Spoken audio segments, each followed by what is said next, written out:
RK இன்ஃபோடெக்லேருந்து Rajeshkumar. ப்ரீவியஸாக bank நிஃப்டியை predict பண்ணி ட்ரேட் பண்ண க்ரியேட் பண்ணதை இன்றைக்கி நீங்கள் டெப்ளாய் பண்ணியிருந்தீங்கன்னா உங்களுக்கு எந்த மாதிரி ரிசல்ட் வந்திருக்கும்னு செக் பண்ணிவிட்டு நெக்ஸ்ட் நாளைக்கு மண்டே பேங்க் நிஃப்டியில் இன்ட்ராடே ட்ரேட் பண்ணுறதுக்கு ட்ரேட் பிளானை க்ரியேட் பண்ணலாம். லாஸ்ட்டாக ப்ரிடிக்ட் பண்ண ட்ரேட் பிளான் ஷீட் இது தான். ஸோ இந்த ட்ரேட் பிளான் ஷீட் படி ரேஞ்ச் பவுண்ட் மார்க்கெட்டை நம்ம எக்ஸ்பெக்ட் பண்ணோம். ஓப்பன் இஸ் ஈக்குவல் டு லோவாக லாஸ்ட் ட்ரேடில் இருந்ததுனால அது ஒரு 10:45 வரைக்கும் அதே சினாரியோவில் தான் மெயின்டைன் ஆனிச்சு.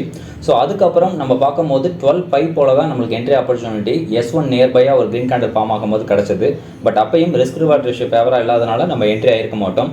ஸோ அதுக்கப்புறம் S1 நியர்பையாவோ இல்லை S2 நியர்பையாவோ எந்த ஒரு என்ட்ரி ஆப்பர்ச்சுனிட்டியும் நமக்கு கிடைக்காதனால எந்த ஒரு ட்ரேடையும் எடுத்துருக்க முடியாது.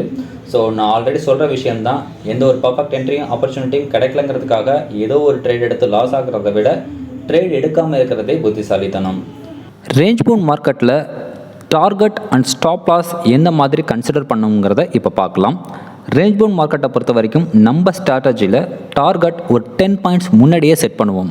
எதுக்காகனா ரேஞ்ச் பவுண்ட் மார்க்கெட்டில் ரெசிஸ்டன்ஸ் அண்ட் சப்போர்ட் பக்கத்தில் வரைக்கும் போய் அது டச் பண்ணாமல் ரிவர்ஸ் ஆகிறதுக்கு அதிக ப்ராபபிலிட்டி இருக்கிறதுனால நம்ம 10 பாயிண்ட்ஸ் முன்னாடியே டார்கெட்டாக கன்சிடர் பண்ணணும்.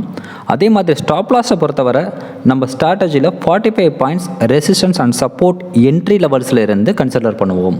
45 பாயிண்ட்ஸ் எதுக்காகனா பேங்க் நிஃப்டியை பொறுத்தவரை ஆவரேஜ் ட்ரூ ரேஞ்சுன்னு சொல்லக்கூடிய ஏடிஆர் 5 மினிட்ஸ் டைம் ஃப்ரேமில் 45 பாயிண்ட்ஸ் டு 60 பாயிண்ட்ஸாக இருக்குது. அதாவது பேங்க் நிஃப்டி சாதாரணமாக 5 மினிட்ஸில் 45 பாயிண்ட்ஸ் டு 60 பாயிண்ட்ஸ் மூவ் ஆகுங்கிறது இதோட மீனிங். ஸோ அதனால் மினிமம் லெவலான 45 பாயிண்ட்ஸை நம்ம ஒவ்வொரு ட்ரேடுக்கும் ஸ்டாப் லாஸாக கன்சிடர் பண்ணுவோம். ஓகே, இப்போது நாளைக்கு மண்டேக்கான ட்ரேட் பிளான் ஷீட்டை கிரியேட் பண்ணலாம். ப்ரீவியஸ் ஃப்ரைடே மார்க்கெட்டோட ஹை லோ க்ளோஸ் ப்ரைஸை வச்சு சிபிஆர் லெவலில் கால்குலேட் பண்ணுறது மூலிமா நாளைக்கு மார்க்கெட் ட்ரெண்டிங்காக இருக்குமா இல்லை ரேஞ்ச் பவுண்ட் மார்க்கெட்டாக இருக்குமான்னு ப்ரிடிக்ட் பண்ணிட முடியும். கால்குலேட் பண்ண சிபிஆர் லெவல் வச்சு பார்க்கும்போது சிபிஆர் டைப் மாடரேட் சிபிஆர் டைப்பாக இருக்குது. ஸோ இது ஒரு ரேஞ்ச் பவுண்ட் மார்க்கெட்டை இண்டிகேட் பண்ணுறதுனால ட்ரேட் செட்டப் ரிவர்சல் சாதகமாக நம்ம கிரியேட் பண்ணணும். அண்ட் எப்போல்லாம் ரேஞ்ச் பவுண்ட் மார்க்கெட்டாக இருந்ததோ அப்போல்லாம் நீங்கள் ரிவர்சல் செட்டப் கிரியேட் பண்ணும்போது 9:45க்கு மேலே ட்ரேடில் என்ட்ரி ஆகிறது அட்வைசபிள். சினாரியோ 1, மார்க்கெட் நாளைக்கு அப்பர் சிபிஆர் லெவலுக்கும் R1க்கும் நடுவில் ஓப்பன் ஆகி அப்பர் சிபிஆர் லெவல்லேருந்து மார்க்கெட் அப் ட்ரெண்டில் மேலே போய் R1 பிரேக் பண்ண முடியாத பட்சத்தில் R1 நியர்பையாக ஒரு ரெட் கேண்டில் ஃபார்ம் ஆகி க்ளோஸ் ஆகுதுன்னா அதை நம்ம என்ட்ரி சிக்னலாக எடுத்துக்கிட்டு அங்கேருந்து மார்க்கெட் ரிவர்ஸ் ஆகுங்கிற எக்ஸ்பெக்டேஷனில் இந்த மணி புட் ஆப்ஷன் பை பண்ணியோ இல்லை பேக் நிஃப்டி ஃபியூச்சரை செல் பண்ணியோ அப்பர் சிபிஆர் லெவலில் டார்கெட்டாக எய்ம் பண்ணலாம். இந்த ட்ரேட் செட்டப்புக்கு ரிஸ்க் ரிவார்ட் ரேஷியோ 1.9 இருக்கிறதுனால நாளைக்கு இந்த ட்ரேட் ஆப்பர்ச்சுனிட்டி வந்தால் நீங்கள் ட்ரேட் அவாய்ட் பண்ணுறது நல்லது. அப்ராக்சிமேட் என்ட்ரி நான் 10 வைக்கும் போதே 1.9. ரேஞ்ச் பவுண்ட் மார்க்கெட்டை பொறுத்த வரைக்கும் ரிஸ்க் ரிவார்ட் ரேஷியோ 2க்கு மேலே இருந்தால் தான் நம்ம ஸ்ட்ராட்டஜி பிரகாரம் என்ட்ரி ஆகணும்னு நம்ம சொல்லியிருப்போம்.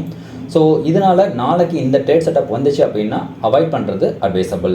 சினாரியோ 2, ஒருவேளை பேங்க் நிஃப்டி R1க்கும் R2க்கும் நடுவில் ஓப்பன் ஆகி 9:45க்கு மேலே R2 நியர்பையாக ட்ரேட் ஆகணும். பட் R2வை பிரேக் பண்ண முடியாத பட்சத்தில் R2 நியர்பையாக ஒரு ரெட் கேண்டில் ஃபார்ம் ஆகி க்ளோஸ் ஆகுதுன்னா அங்கேருந்து மார்க்கெட் ரிவர்ஸ் ஆகுங்கிற எக்ஸ்பெக்டேஷனில் இந்த மணி புட் ஆப்ஷன் பை பண்ணியோ இல்லை பேங்க் நிஃப்டி ஃபியூச்சரை செல் பண்ணியோ டவுன் ட்ரெண்டில் R1 டார்கெட்டாக எய்ம் பண்ணணும். இங்கே R2ங்கிறது 49,047 இருக்குது. அப்ராக்சிமேட்டாக அந்த ரெட் கேண்டில் ஃபார்ம் ஆகி க்ளோஸ் ஆகுறது ஒரு 10 பாயிண்ட்ஸ் கீழே 49,037 நம்மளுக்கு என்ட்ரி கிடைக்குதுங்கிற பட்சத்தில் டார்கெட்டுங்கிறது R1லேருந்து ஒரு 10 பாயிண்ட்ஸ் முன்னாடி கன்சிடர் பண்ணும்போது 48,816 நம்ம டார்கெட்டாக ஃபிக்ஸ் பண்ணணும். அண்ட் ஸ்டாப் லாஸ்ங்கிறது டார்கெட் டவுன் ட்ரெண்ட் நோக்கி இருக்கிறதுனால நம்ம என்ட்ரியான R2லேருந்து ஒரு 45 பாயிண்ட்ஸ் மேலே போடும்போது 49,092 நம்ம ஸ்டாப் லாஸாக இங்கே மெயின்டைன் பண்ணணும். இந்த ட்ரேட் செட்டப்புக்கு ரிஸ்க் ரிவார்ட் ரேஷியோ 4 இருக்குது. So multi level support point identify பண்ணி ட்ரேட் பண்ணுங்கள். ஸோ ஃபஸ்ட் அந்த லெவல் ரீச் ஆனதுக்கப்புறம் ட்ரைலிங் ஸ்டாப் லாஸை போட்டு மெயின் டார்கெட்டான R1 ரீச் பண்ணுங்கள். R1 ரீச் பண்ணிட்டீங்கன்னா ட்ரேட்லேருந்து எக்ஸிட் ஆயிடணும்.